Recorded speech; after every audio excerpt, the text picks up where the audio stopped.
शेषय प्रविलस कासारमध्ये भव काश्यां शैशवरूपिणोऽवतरणम् श्रीमत्कबीरस्य वै लीला मानुषविग्रहस्य नयनं नीलोनिमाभ्यां कृतम् रामानन्दमनस्विनः पुनरभो शिष्यत्वमाशप्रभो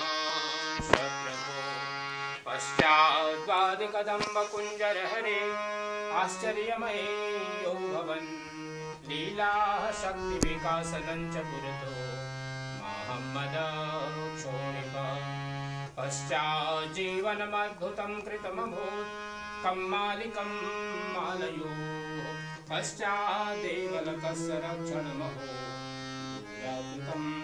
वर्णिता पश्चात्कारितमद्भुतं हि जगत् सन्दर्शनं दस्तकम् पारावारविघटनं मुररिपो रावाससंस्थापनं गोराक्षस्य ततः स्वयूपकलया गर्भोपसंवर्धनं संसाराम्बुधिसेतुरूपमचलं संस्थाप्य धर्मं निजम् अन्तर्धानमजन्मनो मगरे जातं चरित्रं गुरो अन्तर्धानमजन्मनो मगरे जातं चरित्रं गुरो कस्तूरी कुण्डलिवसै मृगढूढै वनमाहि वैसे घट घट राम है दुनिया देखत नाहि फिरे ढूंढता राम को नादान चारों धाम फिरे ढूंढता राम को नादान चारों धाम कहाँ कहाँ से मिल सके घट ही बैठा राम कहाँ कहाँ से मिल सके घट ही बैठा राम। प्रेम से बोली सद्गुरु कबीर साहिब की जय। सब संत भक्त समाज की जय। आज के आनंद की आज के सत्संग का कुछ विशेष ओकेजन है।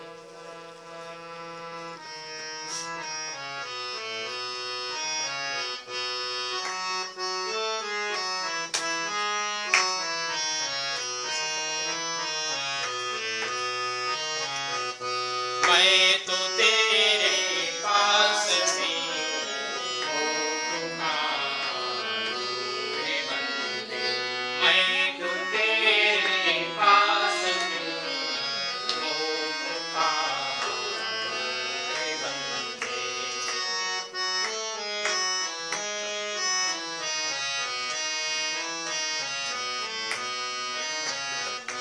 ना तीरथ में ना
लोक का रे बंदे, मैं तो तेरे पास में लोक का रे बंदे।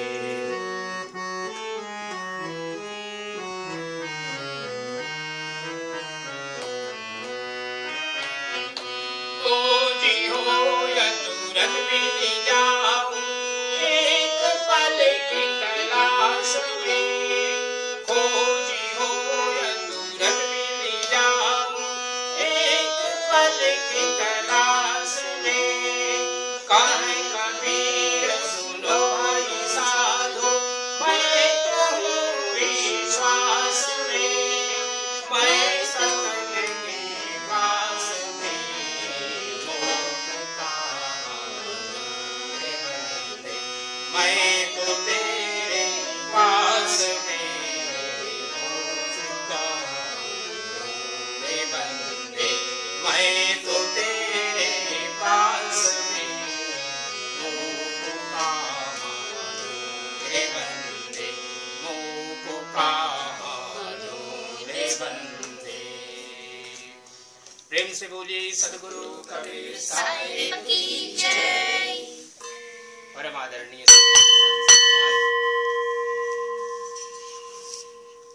मातृशक्ति प्यारे बच्चों, परम पावन अवसर आज हम सब लोग इस कुंज बिहारी परिवार में आए हैं।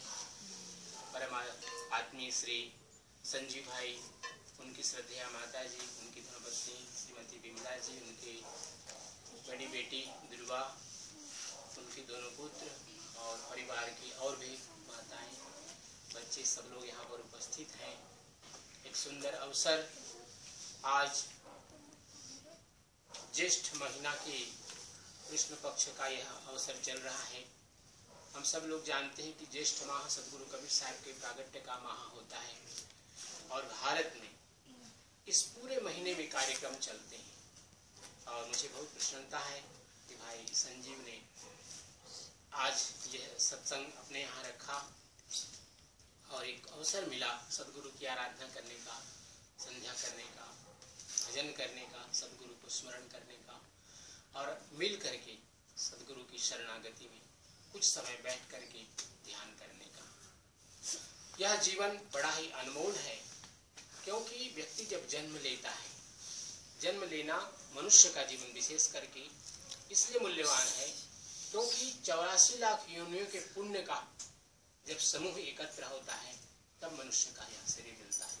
बड़े भाग मानुष तन पावा, इसलिए हमारे संतों ने कहा कि बहुत ही भाग्य से यह मनुष्य का शरीर मिलता है, क्योंकि शरीर को प्राप्त करने के लिए बहुत तपस्या की आवश्यकता है।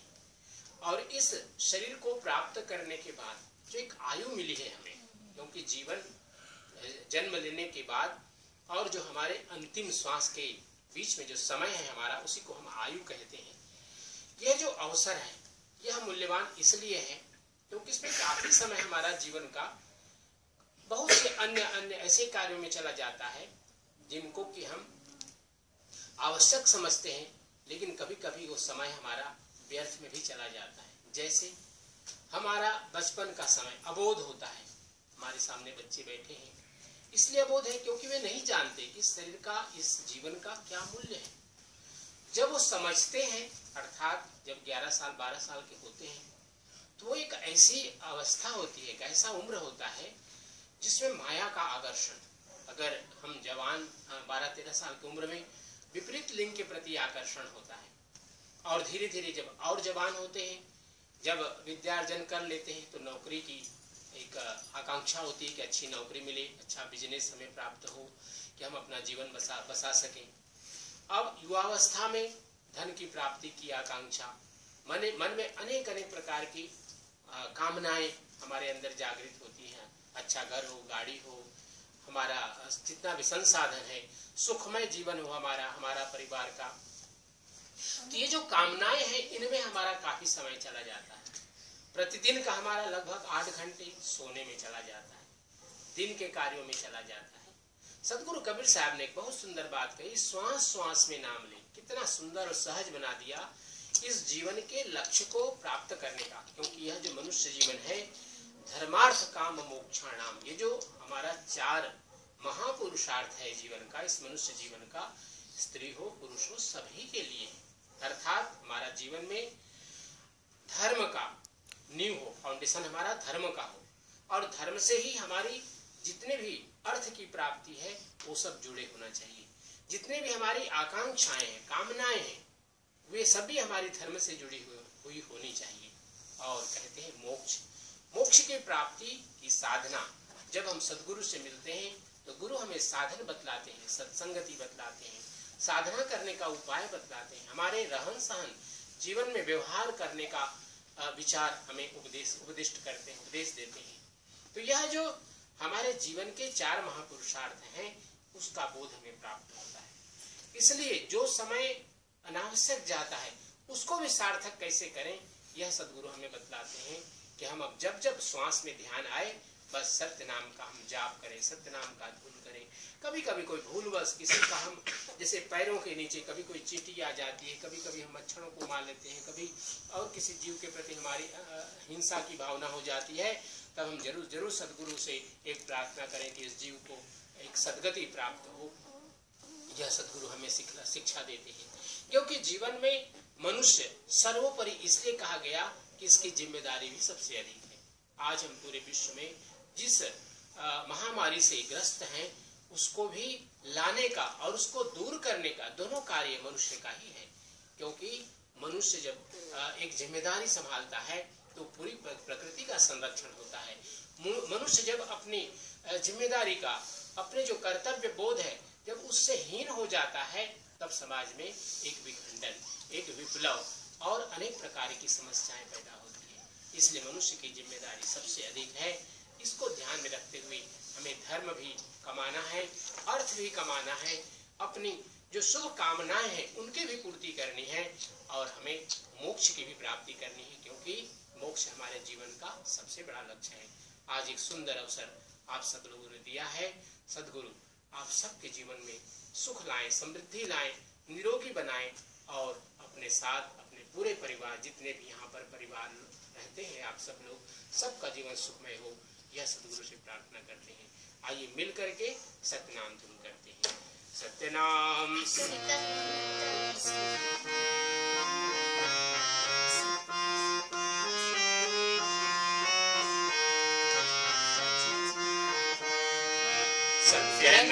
सत्यनाम सत्यनाम बोल, जय करुणामय सत्यनाम बोल, सत्यनाम सत्यनाम सत्यनाम बोल, जय करुणामय सत्यनाम बोल, सत्यनाम सत्यनाम सत्यनाम बोल, जय करुणामय सत्यनाम बोल, सत्यनाम सत्यनाम सत्यनाम बोल, जय करुणामय सत्यनाम बोल, सत्यनाम सत्यनाम सत्यनाम बोल, जय करुणामय सत्यनाम बोल, सत्यनाम सत्यनाम सत्यनाम बोल, जय करुणामय सत्यनाम बोल, जय करुणामय सत्यनाम बोल, जय करुणामय सत्यनाम बोल। प्रेम से बोली सद्गुरु कबीर साहिब की जय, सब संत भक्त समाज की जय, साहेब बंदगी साहेब बंदगी साहेब बंदगी।